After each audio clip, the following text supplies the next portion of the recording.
A special welcome to Chris and Diane, Jamie's parents, and we thank them for their generous support on the day.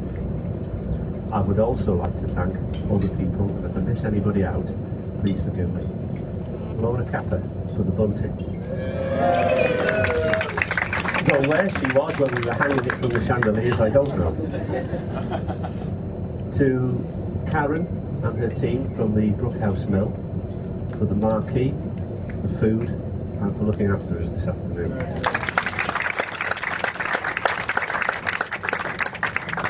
To Suze, and I'm sorry I forgot who you were, for doing the place names, the chickens. By hand. All by hand. All individually. Anybody else who wanted to clap? And lastly, to Simon and James for their contribution of the chocolates.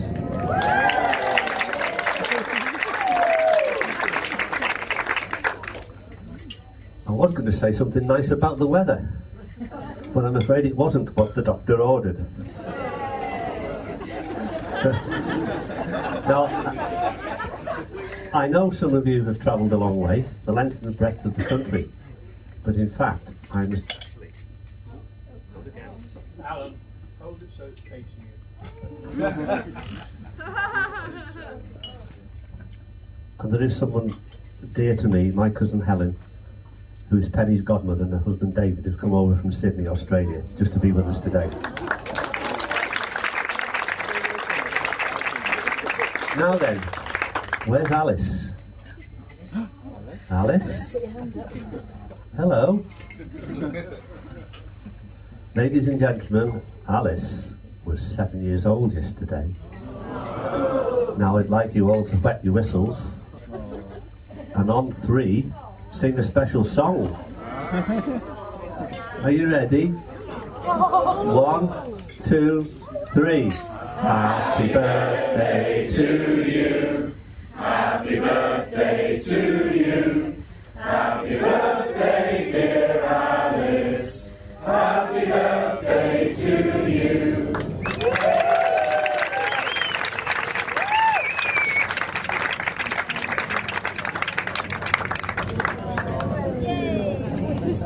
Thank you very much.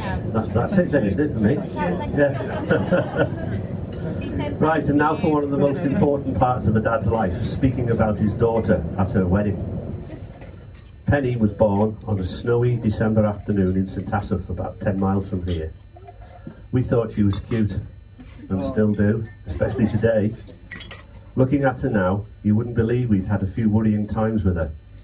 We would like to take this opportunity of thanking our respected parents, Nine and Tide, and Grandma, and not forgetting Grandpa, for all the help and support they gave us in those early years of Penny's life. One thing about Penny, she never did anything. She never did anything, no, that's right. Yeah.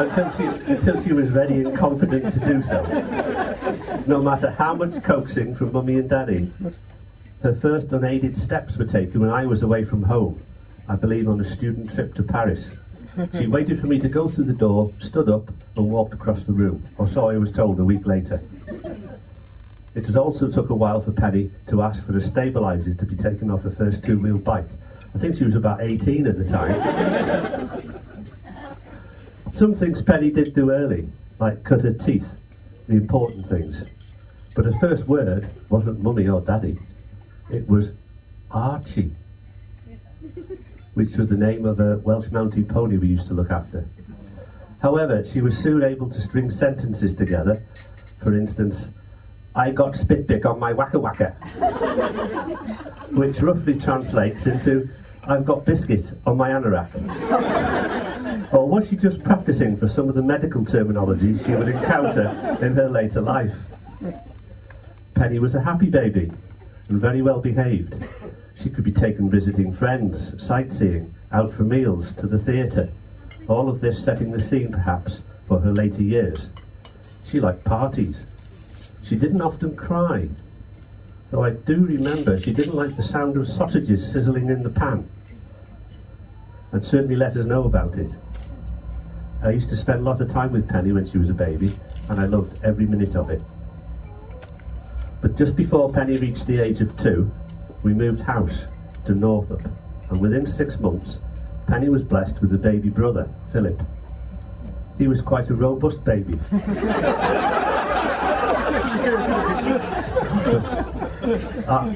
Ideal for Penny to practice her nursing skills on. But I don't think he enjoyed being dressed up as a girl very much. But it's pleasing to see that they are now great friends, and always have been, although they did have a few rockety years in their teenagers. School came and went, and Penny took to her studies like a duck to water. From infants to the 6th form, she was a talented pupil. She always had lots of friends. Many are here today. Suze, Emily, Jill, Laura from school, and then from Yale College in Wrexham, there's Claire and Claire, Fiona, and Simon, and Nat.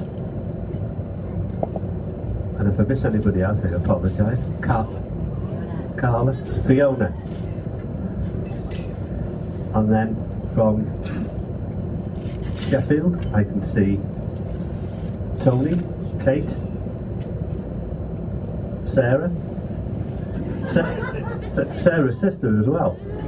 And then we have Corrie and Lynn.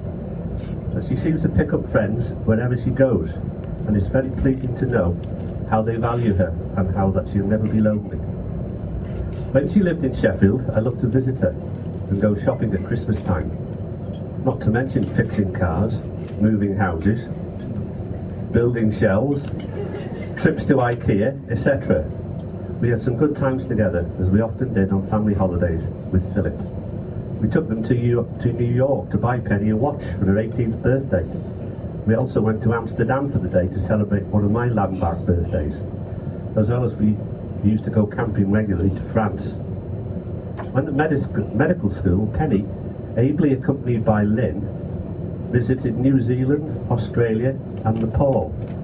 It's all part of the training these days, and I only went to Paris. They graduated in 2006. The smile on Penny's face that day was from ear to ear, all day long. It's the day I'll never forget, and we were so proud of her, and the smile seems to be there again today. After 2 years postgraduate training, Penny elected for a change, applied to complete... Something go quiet. Yeah. She applied to complete her paediatric training in London and has now attained full membership to the Royal College of Paediatrics and Child Health. Another proud moment for the family. London, of course, is where she met Jamie. Penny and Jamie have lots in common, as Jamie too studied at Sheffield University. It transpires they attended the same concerts and events, even had friends in common that didn't know because they'd only met 2 years ago in London. It wasn't long before Penny brought Jamie home to meet the parents, and I knew we'd get on as we had several interests in common. Cars, whiskey, real ale, and of course Penny. They decided to move in together in September 2009, and guess who went to do the moving? That is, after Jane had spent several hours with them hunting for flats. Romance blossomed and turned into love. When Jamie wrote to ask my permission to ask for Penny's hand in marriage, I was a little bemused, and I told him straight, there's more to Penny than just a hand. It was Jamie's intention to pop the question when they were in Bruges for Penny's birthday. He also asked me not to tell anyone and to keep this request between ourselves. But as the Royal Mail would have it, or how Jamie had planned it, his letter arrived the day before they were due to go away. Far too late for me to write a formal reply. So, Jamie, you know Penny's very close to her mother. I had to tell Jane, and our little secret was out. However, ladies and gentlemen, I was very pleased to pass on our permission and blessing. I enjoyed Jamie's visits up here, especially our chats in the Bluebell Inn over at Holkin, where we sampled Steve's real ale. Today's brew if you don't already know, is called Bunny Hops.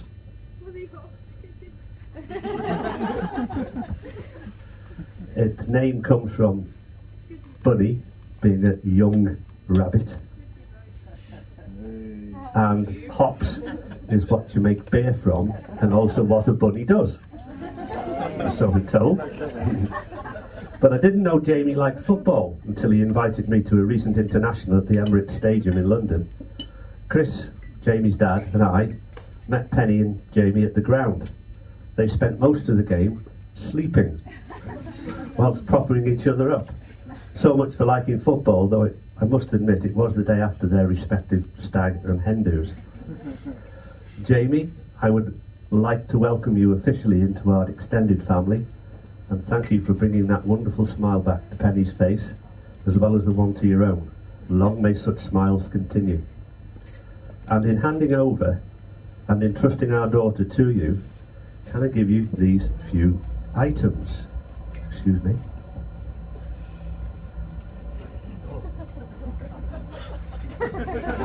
Jamie, you will be needing your chauffeur's cap.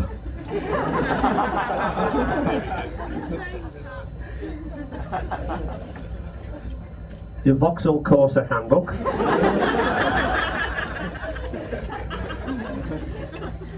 A drill for the wall.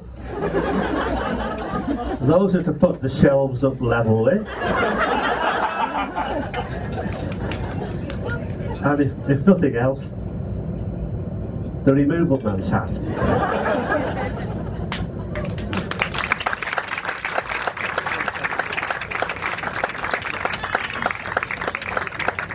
And one last thing, ladies and gentlemen, before I ask you to join me in a toast to the happy couple. From her teens, Penny wanted to become a doctor. She is now a paediatrician, or Doctor of the Young. As from a few hours ago, she is now Dr. Young. So ladies and gentlemen, please charge your glasses and be upstanding to join me in a toast to wish Penny and Jamie a long, healthy and happy life together. Ladies and gentlemen, I give you Penny and Jamie. Penny and Jamie.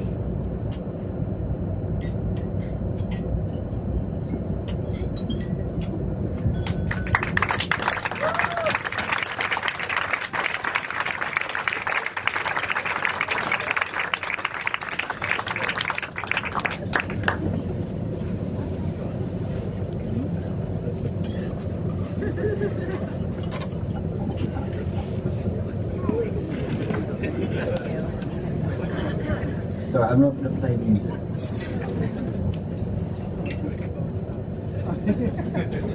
Thank you for those kind words, Alan.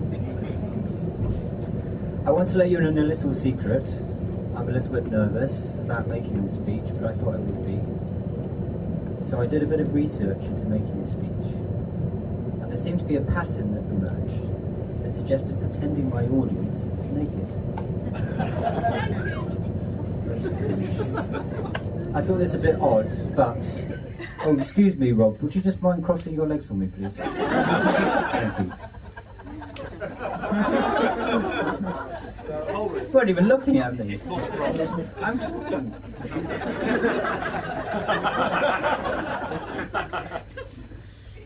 I should have rehearsed that, perhaps. You might not know, but today is Shakespeare's birthday. And so in keeping with this, I say to you, friends, Welshies, countrymen, lend me your ears. I come to marry Penny and to praise her. As is tradition, I say with boyish glee, my wife and I would sincerely like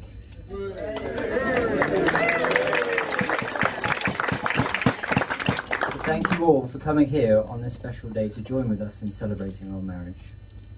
Penny nearly became Mrs. Little instead of Mrs. Young. I refer to one of the Year 2 pupils I support. That's 6 years old, who wrote me a Christmas card just after I started at my primary school. She got confused between being small, stroke little, and being young, so she'd written to Mr. Little. I want to say a massive thank you to those that have contributed in any way to making this the most special day of our lives. We really have appreciated everything that everyone has done for us.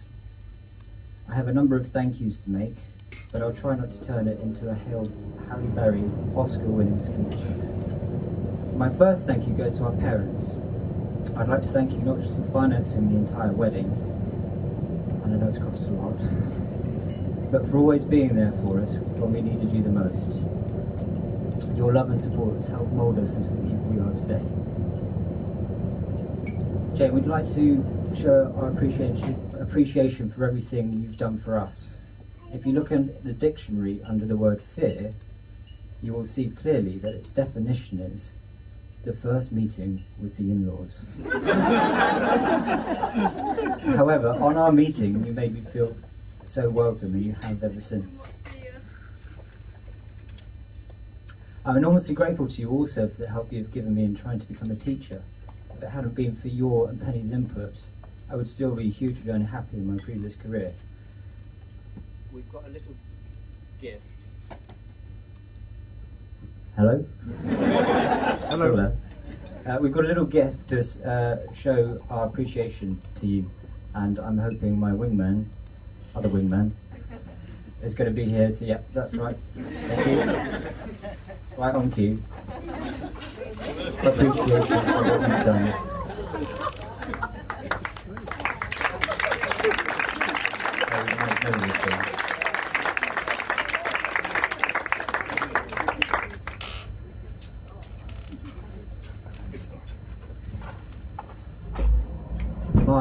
You boys are all grown up now. I finally managed to get married. This is irritating. With a little help from Jane, but I'll tell you about that later.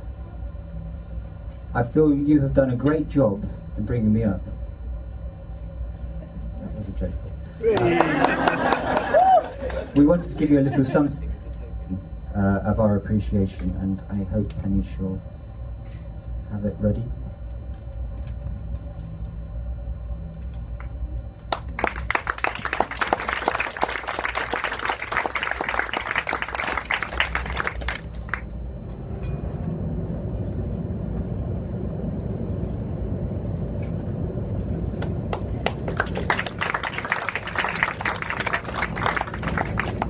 And dads, what a stag do, eh?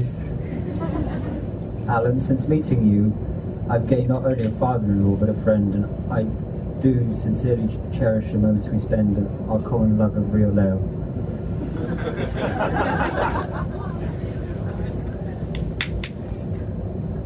And Dad, you've been the best dad in the world. I thought long and hard of something I wanted to buy you, and I hope you enjoy it.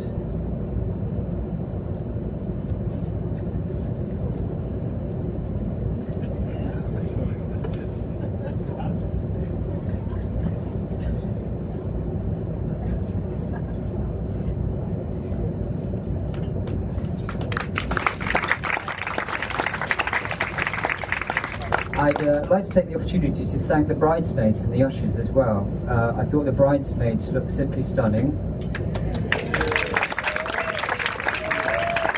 And you both scrub up pretty good too as well. We brought each of you a little something as a token of our gratitude, which maybe Stuart and Penny can help me dish out. So, Will, Rob, Stuart, who have I missed out? Phil, Your best man. my best man, that's later.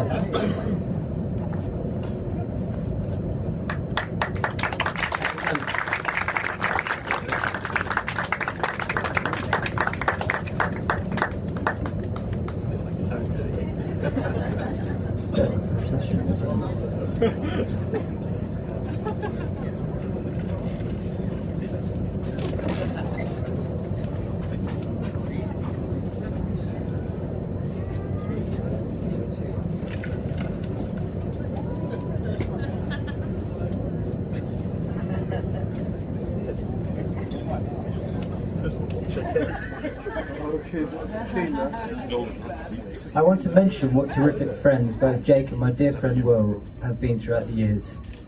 I've cherished our friendship since the beginning.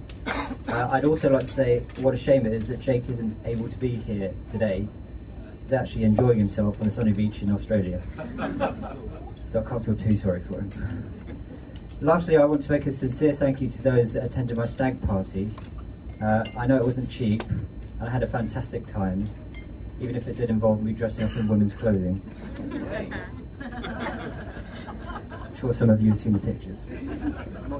It's not very attractive. Now that I'm warmed up, I think it's time for a bit of fun. I don't know if anyone knows, but today is also St. George's Day. So I'd like to all of you to raise a glass and toast St. George. St. George. Sorry to anyone who's Welsh and offended. There's a little tradition we do in England. It's called winding up our dear friends across the border. Times are over for the Welsh. I think it's time I talked a little about how I came to meet Penny. My dad's was very happy to recently gain a couple of charming military flying chaps to the family in Jack and Rob, although Rob has recently become a civvy now. Sorry, a bit more abuse. But he's now gained someone else who he shares a common passion with in medicine. It went down very well when I told him that I'd just started dating a doctor. You could say gained the royal seal of approval. Believe it or not, Penny and I lived in Sheffield for 6 years together whilst we were at uni. We even had a common friend in Jill Roberts, who's here today. Hello, Jill. Indeed, I think it's highly probable we might have actually stood at a bar next to each other and obviously never knew the significance.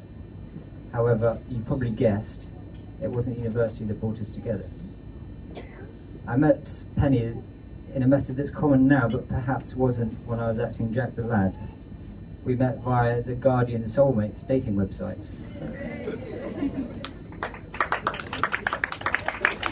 Guardian Soulmates, brilliant. Having firstly been elated at finding out Penny was a doctor, my parents were a bit less emphatic about the possibility of having a raving socialist in the house. Oh, come on,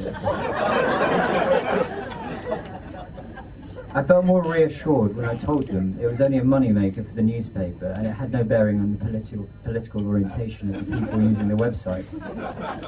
But only after a lot of convincing. I had a rather interesting start to the dating website experience. After a week of being enrolled, I logged in to find I had a significant number of male admirers. I thought it might be due to being more attractive to men than to women, but it actually turned out to be something much more simple. When I filled out my website profile, I had in my tiredness read, "Are you male or female?" It had actually read, "Are you interested in males or females?" Something I quickly adjusted.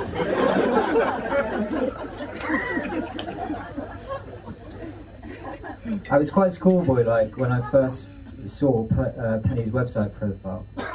I think my first attempt at engagement with her involved me acting very romantically. And yes, I knew I had to show a great level of maturity. After all, I was dealing with a website that takes itself very seriously. Well, you know the Guardian reading this all. Expecting more of a laugh of that, but maybe more Guardian readers. Sorry to all Guardian readers who have been offended. I don't agree with naming and shaming, but Will, Rob and Nissan, I hope you've not been offended. Rather than ascertain whether she might be a tree hugger or have aspiring notions of leading a communist revolution, my exact words were, "Wow, you're gorgeous. You must have all the boys chasing after you." A commonly suggested introduction, so I'm told. Well, you may laugh now. Hope you can tell me what I've done was wrong, seeing as how we are where we are now. Now we move to the bit about when I decided to propose. I apologise to those that might have heard this story before. But I think on a large number of you probably haven't, and I thought on a day like our wedding, it might be quite apt to share with you how it all started. Penny and I moved in together in September '09, and as a non-married couple, my thoughts moved swiftly towards trying to change that.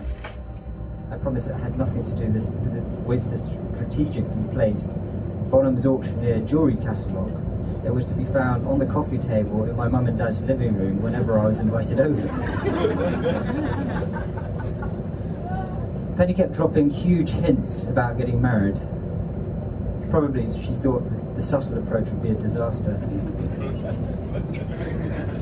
So I planned and arranged a romantic trip to Bruges, which is something that's alien to me.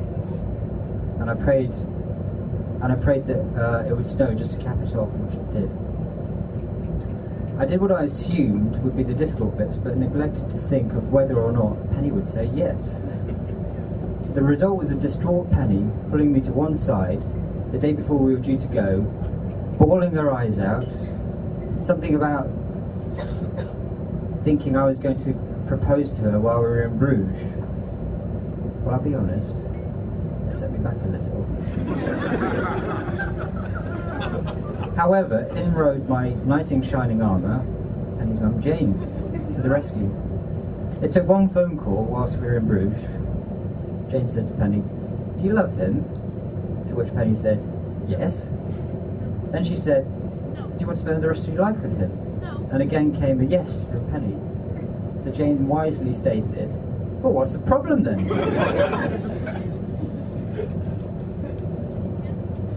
A surprise trip had been arranged as a birthday present to Penny, and it was my intention to ask her to marry me on her actual birthday. I had to come clean with her about my intentions to propose, even down to the extent of telling her which day I was going to do it.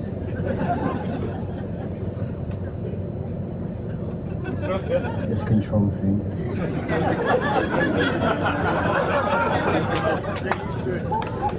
Seeing that most of the element of surprise had gone from my plans, I was forced to rethink my approach. I thought to myself, she knows I'm going to propose, she knows where I'm going to propose, she knows when I'm going to propose. She even stipulated not on the ice rink in the main square. Something that caused me to adjust my plans. I thought to myself, how can I make this a surprise again? What if I make her think I'm not going to propose? That is sure to surprise her. So on the day in question, I let the day go by without mentioning anything. We had a lovely day looking around all the amazing, beautiful sights of Bruges, and we booked a special evening meal at a Michelin star restaurant, where all the courses were served with a beer to complement it. A simply arduous task. Dinner came and went, and nothing. I could see her getting agitated, but I had to stick to my plan. Thank you. I would if you weren't underage, so get that man a drink. Where was I? Sticking to your plan. Finally, we ended up back at our B&B, ready to go to bed. I turned out my light and said goodnight, and so did Penny. After 30 seconds, Penny's light went back on. She sat up in bed, arms crossed, grumpy-faced, and said, "And I thought you were going to propose to me." My response was short and sweet. "I am," I said, and swiftly delved down the side of the bed where the ring had been hidden, and I got down on one knee. To my utter horror, the ring wasn't there. It had popped out when I'd opened the box, flew across the room and landed on her chest. The rest, they say, is history. I find it difficult to put into words what Penny means to me, and I don't think I can truly express what love I have for her. She is loving, caring, thoughtful, selfless, and I absolutely adore her. I might struggle with this a little bit. Yeah, big clap. Give us a round of applause. Mary has become my other half. Together we're one. So much so that when I'm not around her, I feel like a piece of me is missing. Which bit's coming this out? I cannot tell you, Penny, just how excited I am about spending the rest of my life with you. We have so many exciting things to look forward to, and I cannot wait to do them with you. In fact, we have a virtual list that's grown to hundreds of things that we want to have, do, and see together. I can't wait. It's a perfect moment to tell you that you look simply stunning. I know you spent a long time preparing for today, and it was definitely worth it because you look beautiful.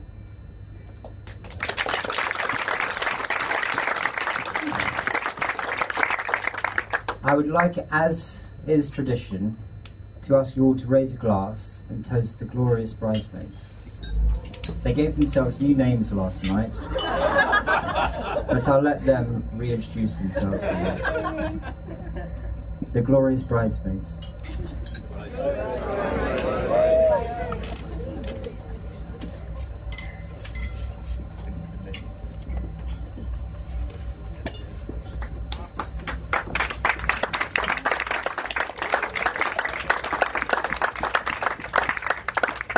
Lastly, I would say a big thank you to my best man, Jack. He's been a brilliant friend to me over the years, and I have cherished every moment. So I hand you over to him. I hope my praise for you will not be forgotten when you deliver your speech, Jack. And the fact that when I delivered my best man speech at your wedding, may I say you got off very lightly.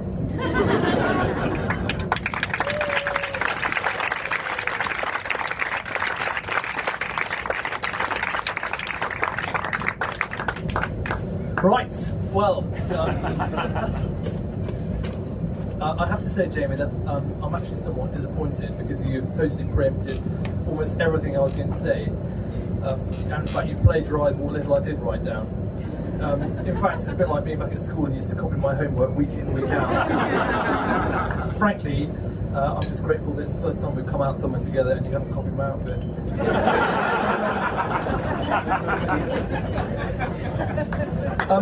In order to prepare myself for my duties as Jamie's best man, I undertook a little research into what exactly was required in the hope that I would not disappoint. Rather interestingly, according to one source, I'm sorry if this keeps on going in and out. According to one source, having a best man in attendance originated from the days when a man would literally kidnap his bride. Furthermore, when her family came rushing along to rescue her, the best man was there to help out in the ensuing brawl, both on the flight away from her home and at the service, should they decide to try and take her back.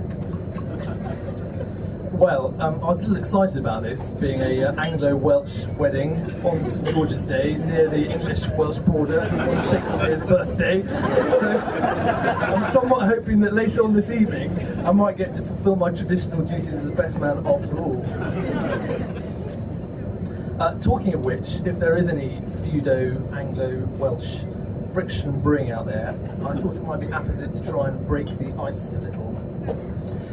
Last time I was in Afghanistan, someone told me this tale about an Englishman, an Irishman, a Welshman and a Scot, all of whom were captured by the Taliban. The Taliban troop leader says to them, "We're going to shoot you all, but we'll give you all one last request."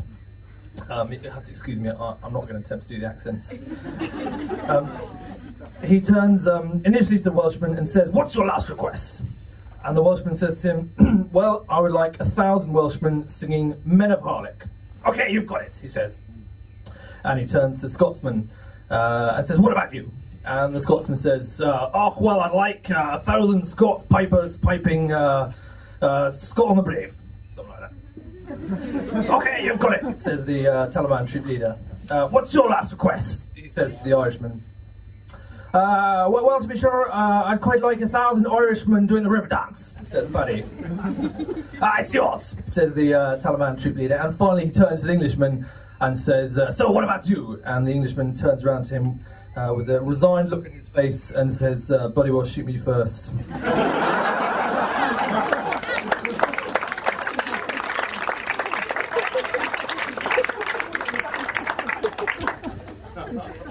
when Jamie asked me to be his best man last year, of course I was totally delighted.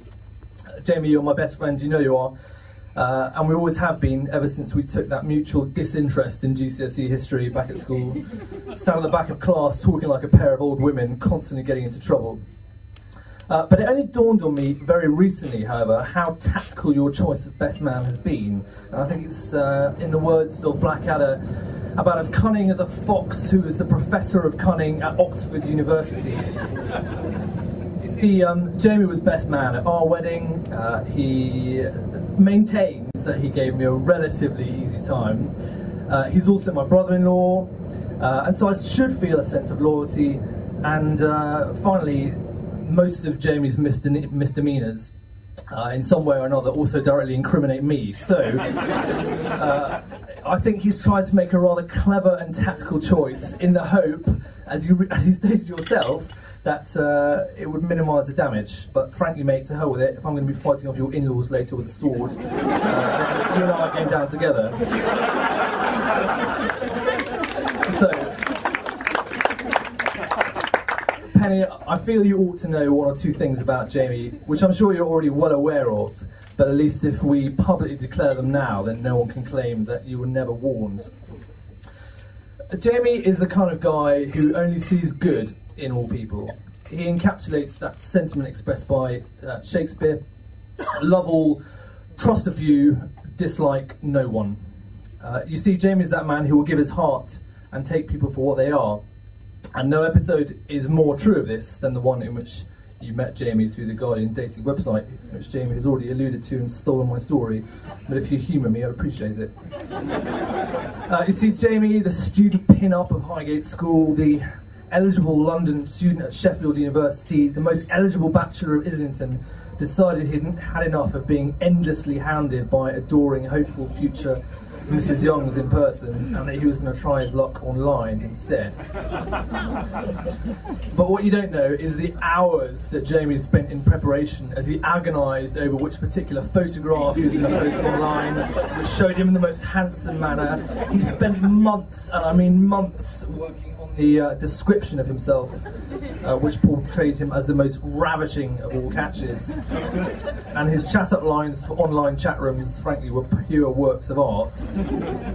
So, having finally finished his great endeavour, he claims when he sat back and waited for replies to come flooding in, they were all accompanied by tight t-shirt, beclad men asking him to meet and go for a drink. So this situation continued for some time, and he claims that he had inadvertently clicked on the option which describes him as a man seeking a man. It's up to you whether you believe that story or not.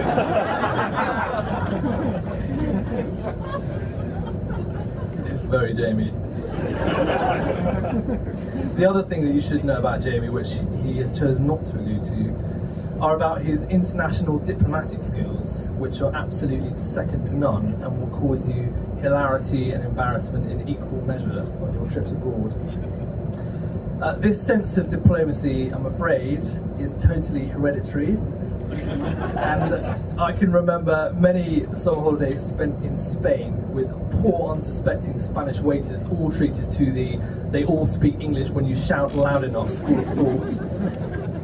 And I also remember a near diplomatic incident caused by Jamie, Chris and some other idiots who barged into a quiet beachside cafe on the night that England beat Germany 5-1 in 2001, joined the rest of their family, and then managed to cause such a tremendous row by commiserating the Germans who happened to be sat next to them, that it very nearly resulted in fisticuffs in the Spanish policia. Whilst the girls tried to hide their acute embarrassment and hurry the men out, Jamie's helpful interjections such as "Goering, gone" did nothing to help improve matters.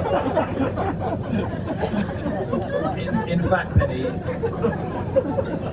you will know from your recent trip to Switzerland of Jamie's silky skills in dealing with foreigners.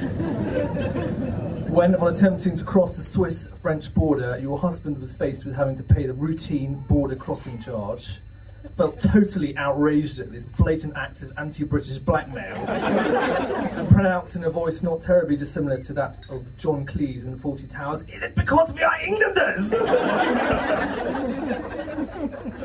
Where are you going on your honeymoon? Keep them locked up. So it just remains for me to say that I hope you'll be very happy together. Penny, it's been said already, but let me say again that you look beautiful today.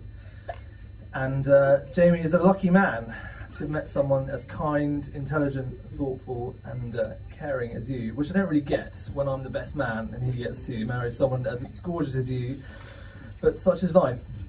Look after Jamie. I know it may take a while to domesticate him further, to teach him that large white rectangular object in the kitchen is called a sink, and that not everything, including your clothes, Jamie, can go in the dishwasher. Jamie, you truly deserve this happiness, mate. I know things haven't been easy for you over the past couple of years, and you have had to work hard to get where you are, but you are always and will always be one of my best friends.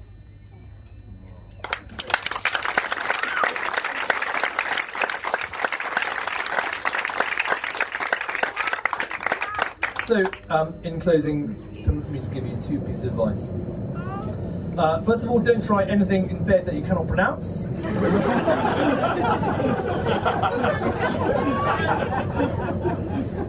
And secondly, in my humble opinion, marriage is one of the greatest of God's gifts on this earth. It balances you, and I believe that it makes you whole. Enjoy it and protect it. And in the words of our old English friend Sir William, love each other till the sun grows cold and the stars grow old. Ladies and gentlemen, please be upstanding for a final toast to bride and groom.